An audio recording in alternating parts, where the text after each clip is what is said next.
talkingnews.com में आपका स्वागत है। मैं हूं गिरिजेश वशिष्ठ। एक बात बहुत जाननी ज़रूरी है हम सबको और आपको बताना और ज़रूरी है, इसलिए मैं बता रहा हूं कि भारत में लोगों को इस गलतफहमी में रखा जा रहा है कि अमेरिका के साथ संबंध जो है वो अब ठीक नहीं रहे हैं और मोदी जी चीन और रूस के साथ दोस्ती कर रहे हैं और ट्रंप को रोना रुला रहे हैं।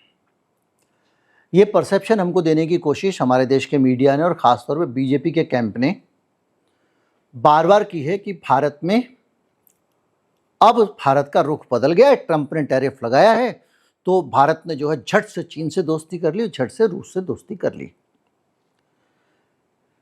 सच ये नहीं है, ये हमको मूर्ख बनाने की कोशिश की जा रही है। आपके घर के किसी सदस्य को किसी गुंडे ने अगर पीटा है या हमारे परिवार पर किसी गुंडे ने हमला किया है तो चाचा जी कुछ दिन उस गुंडे से दूर रह रहे हैं ताकि घर वालों को ये न लगे कि चाचा जी उस गुंडे के खास हैं।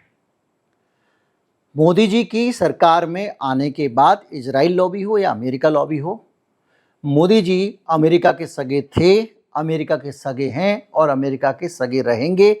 ये इस वीडियो के ख़त्म होते होते आप अच्छी तरह से समझ जाएंगे और ये जो सगापन है ये भारत के लिए कितना खतरनाक होता जा रहा है इसको भी हम समझेंगे। जिस रूस के तेल को लेकर बात हो रही है, कुछ दिन पहले एस जयशंकर खुद ही कह चुके हैं कि हमने रूस से तेल अमेरिका के कहने पर खरीदा था। अमेरिका चाहता था कि दुनिया में तेल को लेकर अफरा तफरी ना मचे, तेल की कमी भी पूरी हो जाए और सैंक्शन भी रूस के ऊपर ना हटाने पड़े, इसलिए हमने तेल वहाँ से उठाया था। आपको वो बयान याद होगा। यानी जो बात है वो इतना अगर एस जयशंकर कह रहे हैं तो क्या रूस नहीं समझता होगा? क्या चीन नहीं समझता होगा? क्या उत्तर कोरिया नहीं समझता होगा कि ये जो कुछ कर रहे हैं, हमसे दोस्ती का दिखावा कर रहे हैं, वो लोग भारत की जनता तो है नहीं और ये मोदी और ट्रंप की जेब में बैठे हुए हैं। यही वजह है कि जब आप एससीओ में जाते हैं, मैंने आपको पहले ही बता दिया, 2-3 दिन पहले ही बताया था, जो बाद में खबर आती है, गालीकांड खबर बनेगा, गालीकांड बड़ा मसला बनेगा मोदी जी के आते ही, ये मैं आपको पहले ही बता चुका था। मोदी जी को जब गाली पड़ती हैं तो उसको कैसे भुनाते हैं ये बता चुका था, आज आपके सामने भुन रही है। तो ये भी समझ लीजिए, इस मामले में विक्ट्री डे पे भारत को चीन ने आमंत्रित नहीं किया। विक्ट्री डे क्या है? दूसरी विश्व युद्ध की समाप्ति के 80 साल होने पर चीन ने एक बहुत बड़ा सैन्य शक्ति के प्रदर्शन का आयोजन किया था। उस आयोजन में उसने अपने सारे दोस्तों को बुलाया था। उन दोस्तों में बाकायदा उत्तर कोरिया के किम जोंग उन गए अपनी ट्रेन में बैठ के, उनके पास हाई सिक्योरिटी एक ट्रेन है। वहाँ पर पुतिन आए और वो तीनों लोग खड़े थे। इसके साथ साथ बहुत सारे भारत के देश जो नज़दीकी हैं, पड़ोसी हैं, वो भी उसमें शामिल हुए, लेकिन भारत को बुलावा नहीं मिला। ये अपने आप में इस बात का संकेत है कि जो अभी एससीओ में जाने पर भारत का जो मीडिया कह रहा था कि ट्रंप को ये हो गया, ट्रंप को मोदी जी ने जवाब दे दिया, वो सिर्फ हमको ये बताने की कोशिश की थी कि डोनाल्ड ट्रंप नाम का जो दुर्जन है, जो भारत को परेशान कर रहा है, उस दुर्जन को अब जवाब मिल जाएगा, क्योंकि मोदी जी अब तो चीन की तरफ और रूस की तरफ चले गए, जबकि मोदी जी चीन और रूस की तरफ नहीं गए हैं। ऐसा परिस्थितियों में साफ दिखाई देता है कि वो रूस चीन की तरफ ना जाके अमेरिका के साथ ही चोंच लाने में लगे हुए हैं और इसके बहुत सारे उदाहरण दिखते हैं। सबसे पहले हमारे नेपाल हमारा पड़ोसी है, बांग्लादेश हमारा पड़ोसी है, मालदीव हमारा पड़ोसी है, पाकिस्तान हमारा पड़ोसी है और म्यांमार हमारा पड़ोसी है। ये सब लोग चीन की इस परेड में, सैन्य परेड में आमंत्रित थे, मेहमान थे, इनको बुलाया गया था। भारत को नहीं बुलाया गया था। एक भूटान और ऐसा देश था जो नहीं गया। छोटा सा देश, हिम्मत बड़ी। इन देशों को अगर आप एक एक करके देखें तो चीन की पूरी भारत के आसपास की घेराबंदी साफ दिखाई देती है। ये घेराबंदी क्या है इसको अभी हम समझेंगे, लेकिन इतना मान लीजिए कि भारत के जितने भी पड़ोसी हैं, पाकिस्तान समेत, वो चीन के हमसे ज़्यादा सगे हैं, क्योंकि विक्ट्री डे परेड में चीन हमको नहीं बुलाता है। वो पाकिस्तान को बुला लेता है, बांग्लादेश को बुला लेता है, नेपाल को बुला लेता है, मालदीव को बुला लेता है, भूटान को बुला लेता है, और तो और म्यांमार को बुला लेता है। अब आप खतरों को समझिए, मैं आपको समझाता हूँ।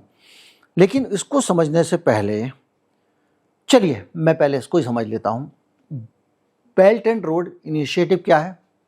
चीन का एक नेटवर्क बना रहा है जिसमें वो अपने सामान को जल्दी से दुनिया तक पहुंचा सके। अलग अलग देशों के अंदर से वो हाईवे निकाल रहा है, रेल मार्ग निकाल रहा है, वगैरह वगैरह। इन देशों के साथ में, इसमें बहुत सारे देशों के साथ में उसका रिश्ता है। नेपाल के साथ में ये गहरा रिश्ता है, और नेपाल के अंदर से जब चीन का माल आने जाने लगेगा, और दूसरा नेपाल क्या है, एक लैंड लॉक्ड है, यानी ऐसा देश है जिसको अपना माल समुद्र तक पहुंचाने के लिए किसी दूसरे देश के अंदर से निकलना पड़ेगा। भारत का विकल्प चीन के तौर पे देख लिया, और अब चीन नेपाल के माल को समुद्र में पहुंचाने में मदद कर रहा है। ये अपने आप में एक खतरनाक संकेत है, क्योंकि किसी ज़माने में नेपाल भारत का ही हिस्से जैसा माना जाता था। 2014 हुआ, नोटबंदी हुई, उसके बाद में नोटबंदी में नेपाल में हमारे देश की मुद्रा चलती थी, लेकिन नेपाल से जो नोट आए उनको नेपाल सरकार की तमाम आग्रह के बावजूद भारत सरकार ने बदलने से मना कर दिया। यही मोदी जी थे, आज तक नहीं बदला गया है। इस तरह के बहुत सारी चीज़ें जिसने संबंधों को खराब किया। नेपाल को माओवादियों के कारण, वहाँ पर जो कम्युनिस्ट सरकार आने के कारण आरएसएस वाली एलर्जी भी आई। भाई तुम चीन के साथ तो बहुत दोस्ती कर रहे हो, चीन की कम्युनिस्ट पार्टी के साथ भी कर रहे हो, लेकिन नेपाल को इन्होंने छोटा समझ के करने की कोशिश की। बांग्लादेश के पास चटगांव में पायरा पोर्ट पे, वहाँ पर ये निवेश कर रहा है। कौन? चीन। इसके निवेश करने का मतलब ये है कि चीन के जहाज़ों, सैनिक और असैनिक जहाज़ों की हमारे बहुत पास में आमद रफ्त बढ़ जाएगी, और जो हमारा चिकन नेक है, जिसको चिकन नेक शब्द कहा जाता है, यानी भारत की 7 सिस्टर्स जो हैं, नॉर्थ ईस्ट के जो राज्य हैं, उनको मिलाने वाली एक पतली सी हमारी लकीर है, उसके पास खतरा बढ़ जाएगा। बांग्लादेश वैसे भी अभी हाल के समय में हमने उसको अपने से बहुत दूर कर लिया, तो हमारा नॉर्थ ईस्ट हिस्सा बहुत वल्नरेबल रहेगा। कभी चीन के साथ युद्ध हुआ या कुछ हुआ तो बांग्लादेश चीन का साथ दे सकता है, और हमारे नॉर्थ ईस्ट को भारत से अलग करने की वो साजिश रच सकता है। ये हमारे सामने तस्वीर है। मालदीव, मोदी जी ने जाके वो लक्षद्वीप में समुंदर में फ़ोटो वोटो खिंचा के मालदीव के लिए एक संदेश देने की कोशिश की।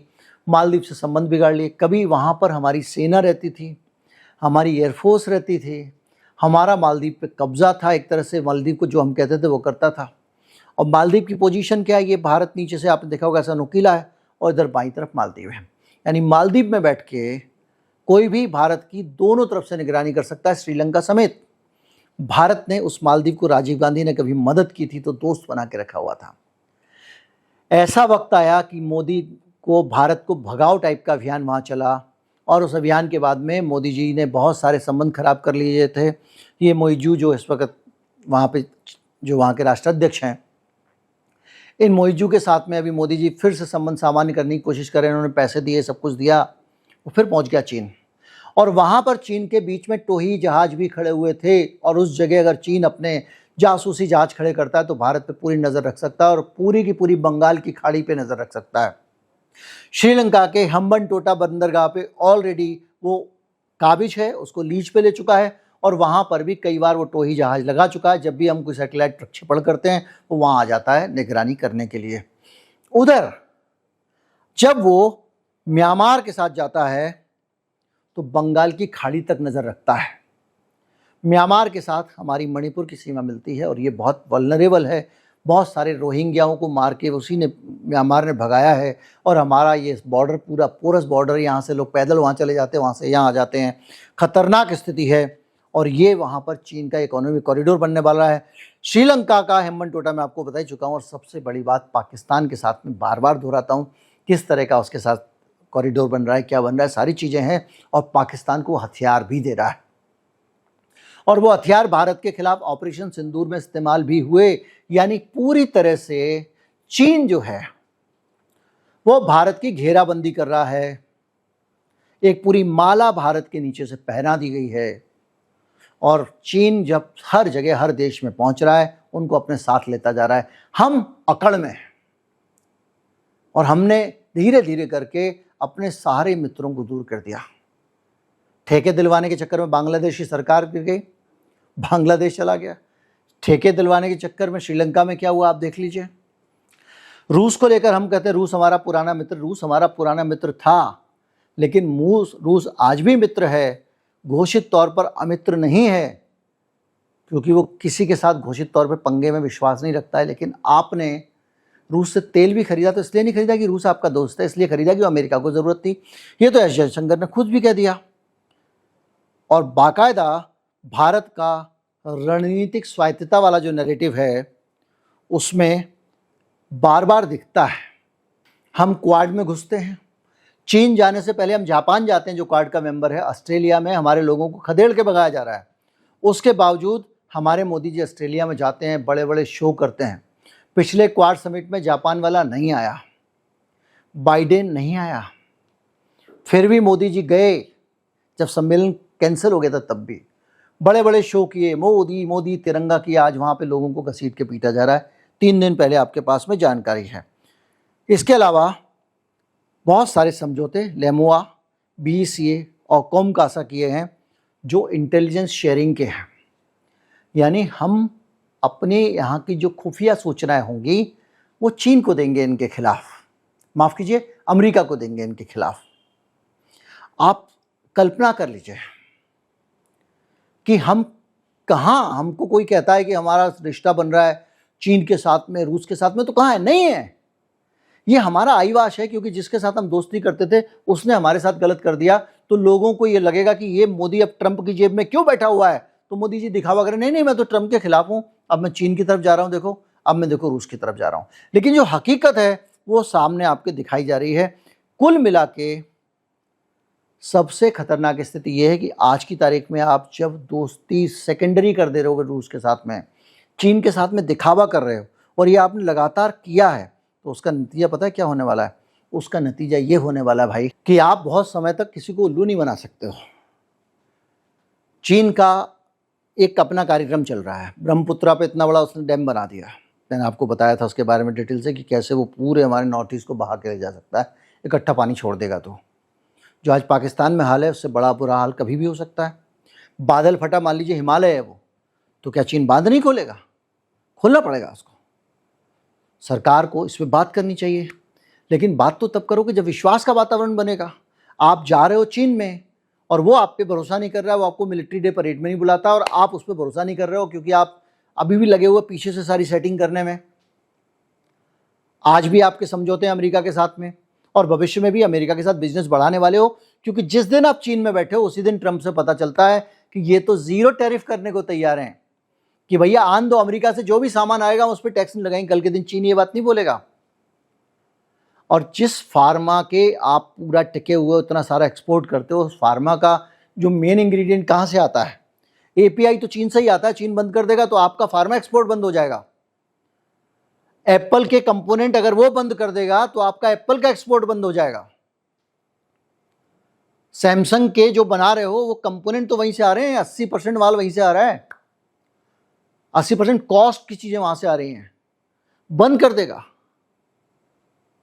लेकिन साहब चाइना जो है उसको कम से कम किसी से भी दोस्ती की बात करो, धोखा मत दो। और ये धोखा दे दे के हमने सबको अपना दुश्मन बना लिया। ट्रंप समझता है हम रूस के सगे हैं, रूस समझता है हम ट्रंप के सगे हैं, चीन समझता है हम ट्रंप के सगे हैं, तो हम दिखाते ये हैं कि हम चीन के सगे हैं और भारत के नागरिक को समझ में ही नहीं आ रहा है किसके सगे हैं। ये है इस देश की हकीकत। नमस्कार, जय हिंद।